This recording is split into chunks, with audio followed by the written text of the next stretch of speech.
Thank you for joining us in Finding God in the world of video games. And we're looking now at the home stretch, I guess you would say, of the PlayStation 5 and the Xbox Series X consoles. The infamous Death Star trench run phase of the console launch cycle. That's a very apt analogy. We should thank the writers for that. At this point, Microsoft and Sony are fully committed to their launch strategies, even if they're kind of holding their cards extremely close to their chest as it relates to some of the biggest questions we have: the date, the price, and what are going to be the guaranteed launch titles for the respective consoles. But make no mistake about it, behind these closed doors at each of these companies, there's some serious plans on how each console manufacturer intends to capture the hearts, the minds, and mostly the wallets of gamers with their unique offerings. So without the details that we crave, there is nothing left to do but patiently wait and, well, I suppose we could guess at what they have in mind, couldn't we? Yes, we could. And that'll be much more exciting than simply ending this right now by saying we have nothing new to report, although it would be our shortest video ever. So, 1 minute. Without further ado, we're going to make some extremely uneducated guesses on what the future holds for each of the major consoles. And if any of these turn out to be correct, well, we'll be as surprised as you are. All right, so the first rumor, okay, Microsoft will be ending its Xbox Live Silver and Gold tiers and make it the multiplayer free for all of the gamers. Well, you know, if anyone watched the Xbox Game Showcase in July, you could clearly see that the Game Pass service was a core part of Microsoft's launch strategy for the Series X. Not only will massive first-party offerings like Halo Infinite and Forza be available through this on-demand gaming service on the day and date that they launch, no massive wait time this time, but a large amount of third-party support was surprisingly present as well from acclaimed developers such as Obsidian. And with the recent announcement that the multiplayer for Halo Infinite will not require a membership to play, it seems to line up with a big change in regards to how Microsoft approaches online gaming in this next generation. And Microsoft is putting a lot of eggs in their basket for this online approach. So they've always been innovators in that realm. I mean, going all the way back to the advent of the Xbox Live service on their first console. I mean, if you think about it, Sony and Nintendo have been chasing Microsoft's online dominance from day one. And if anyone you could kind of predict would jump the shark here, it makes sense that it would be Microsoft. The Game Pass service to this point has mostly just been a great place for maybe older titles, and it did show a nice little jump in interest when Gears 5 premiered on its launch day, but this would be the beginning of Microsoft putting all of their flagship titles on this service from day one. But I mean, how would that even work? I mean, surely these developers aren't going to make as much money to put their game directly on a Game Pass. Well, you know, this is a big commitment, and they will have to figure out a way that they could monetize this both for themselves as well as for these third-party publishers who are willing to put their new games and their new IPs on the service. So it's very tricky. So my probability here, I would say, I don't know, do Krispy Kreme donuts taste better when the hot and ready light is on? Okay. You know that they do. You know so that they then do. I would say let's go with exceptionally likely here on that rumor. All right, so for our next rumor, do you think that Sony has a major surprise first-party game to partner with the PS5 on launch day? Well, you know, Sony so far has been pretty quiet about a lot of that. They did unveil at their recent summertime event an incredibly striking design of their new PS5 console, and they did show some impressive, yes, well, it looks like it'd make an interesting hat, but they showed some impressive titles along with it. But very little of that is known to be playable on launch day. The PlayStation 4 clearly dominated this console cycle in terms of units sold, but the launch titles on day one of the PS4 were a little lackluster. I mean, what were their big first-party titles? Do you remember Knack or Killzone Shadowfall? No? Well, neither of them really gained much traction in the marketplace. They certainly didn't exhibit any staying power. The third-party support was decent, but there weren't any of the big exclusives, and the core titles like Assassin's Creed Black Flag, Need for Speed Rivals, Battlefield 4, all of those coming out at the launch of PS4 were also available on other competing platforms.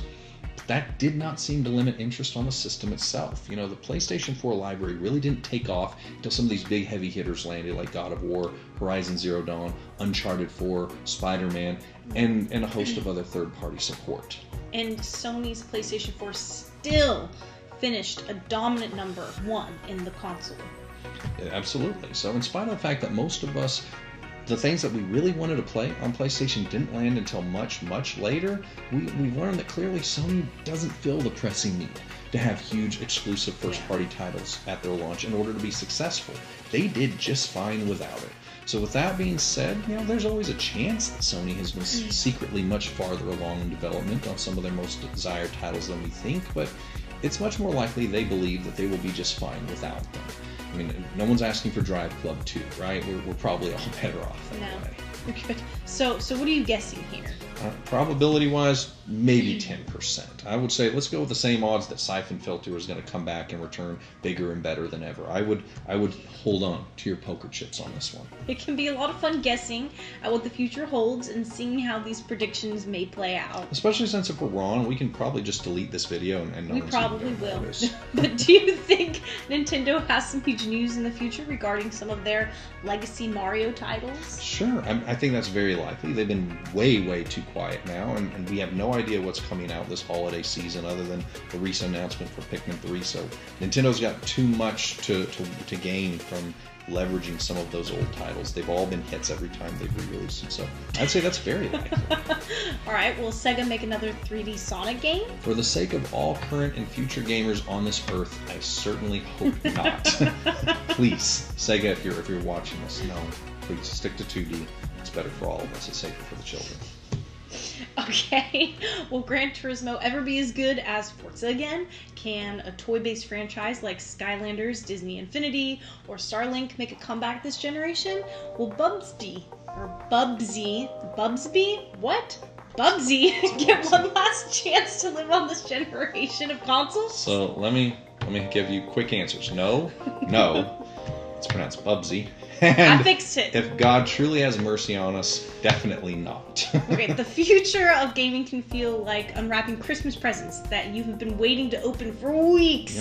Sometimes you have some good surprises. Probably a few disappointing socks and ties that you didn't ask for. Probably something homemade that you have to pretend to appreciate, even as you start calculating how long it will be until you can make it disappear forever without anyone noticing. So it's time for a big word that we're going to introduce here, eschatology. Now, I know you're probably like, oh, where did that come from? Well, let's simplify that. It's simply the part of biblical theology that is concerned with death, judgment, the final destiny of the soul and humankind, basically the future of humanity, the end of days. Think about Armageddon, the Great Tribulation, the second coming of Christ. All those incredibly exciting words that have to do with the future are contained in the topic of eschatology. And with all of those areas, there's no shortage on doctrinal views of the when it's going to happen, the how, the where, the who of all of these things. I would guess that there's probably been as many books written on end times stuff as there have been on every other topic in the Bible combined. I mean, why do you think there are so many that are specifically just on this? Well, for one, let's just call a spade here. It can be exceptionally exciting to try to predict the future, just as we've seen with our console predictions earlier, and it can also generate some spirited and healthy debate, especially when many of the scriptural references are intentionally vague enough to create opportunities for different viewpoints. But there's also an inherent danger here. When you have an incredibly dogmatic perspective, that runs the risk of damaging our fellowship at a minimum, and in the worst case scenarios, we can actually mislead people and negatively impact their lives as well as their faith. Now, you might ask, how do I know this? Well, I'll get slightly personal here. My own mom, she spent most of her teen years in a constant state of being told that Christ's return was imminent, to the point where she wasn't even sure if she was going to get the opportunity to become old enough to marry and have children or go to college or any of those other things. She lived her life very differently as a result of that preconceived notion that was built into her from day one. And this same point of view was hammered home throughout my formative years in the church. The Christian bookstores that I went to were full of books and videos claiming they had proof that Saddam Hussein was the Antichrist. I'm probably dating myself here. I used to own the book, that's how I know. The world would end in the year 2000. World War III was mere ticks of the doomsday clock away, and every time one of these ideas became debunked by the reality that it didn't happen, I could sometimes feel that my faith in the church, the pastors, and even my Bible would weaken a little bit in response. during his time on earth, Jesus spent a good amount of time talking about heaven, hell, and the end of the world. Well, the book of Revelation is almost entirely devoted to the subject of eschatology. Paul spoke of the end times frequently as well, and always with a sense of urgency. But these things should not and cannot exist to divide us or distract us. I personally have read more books than I can shake a broken Joy-Con at, claiming that it has all of the answers. And it is damaging to our faith, as well as those who we have been charged with ministering to do, when we spread personal interpretations and rumors and educated guesses as doctrine. When Christ summed up his message on the end times in a very familiar passage in Matthew 24 and 25, he closed out the entire sermon with this simple group of verses. The Son of Man is coming at an hour you do not expect. Who then is a faithful and wise servant, whom his master made ruler over his household, to give them food in due season? Blessed is that servant when whom his master comes. When he comes, he will find him so doing. I hope you caught that. The servant that is blessed is the one who is found doing the will of God. All the end times prophecy we can absorb can be exciting to chew on mentally, but the call remains the same, to reach the world for Christ. We should be ready at all times for his coming. But in the meantime, we must continue to live each day to the fullest, handling the business that he has given us with our feet firmly planted in the present. You're not convinced yet? Well, I do have one more for you. It's in Luke chapter 19, verses 11 through 13. Jesus is with a group of people who thought that their version of the coming of Christ was imminent. So when he was addressing this group of people, he shared the parable of the servants who were each given 10 minas to invest and utilize until the time of the master's return. This parable couldn't be more appropriate. Each of the servants were given the same amount of resources and given a simple command: do business till I come. Now, the word in Greek here, I'm not going to try to pronounce it. It's really hard. But in some Bible versions, you see this translated as occupy until I come. Occupy. This is an active word that implies busying yourself in the act of trading, exchanging, and investing for gain. It's a business term.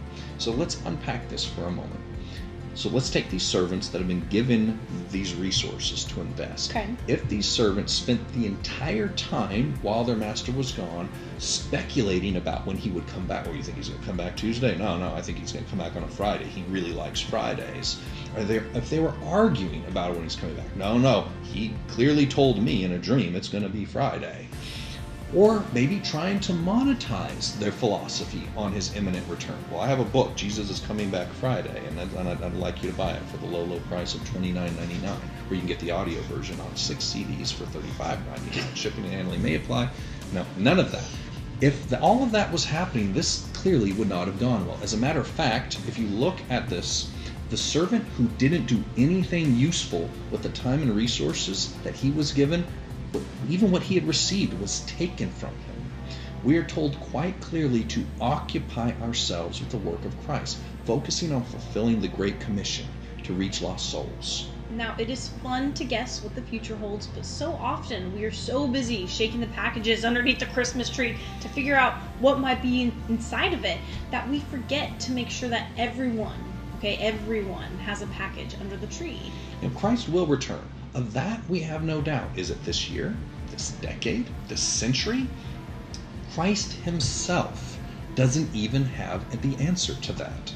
You see that in Matthew 24:36. So why would anyone else think they have that solution? He said, of that day and hour, no one knows, not even the angels in heaven, but my Father only. So I want to encourage everyone who hears this. At Christ's return, it will truly be a blessed event to look forward to, and I'm as excited as anyone for that day. But until then, we've been given a mission as well as resources to reach people for the Lord.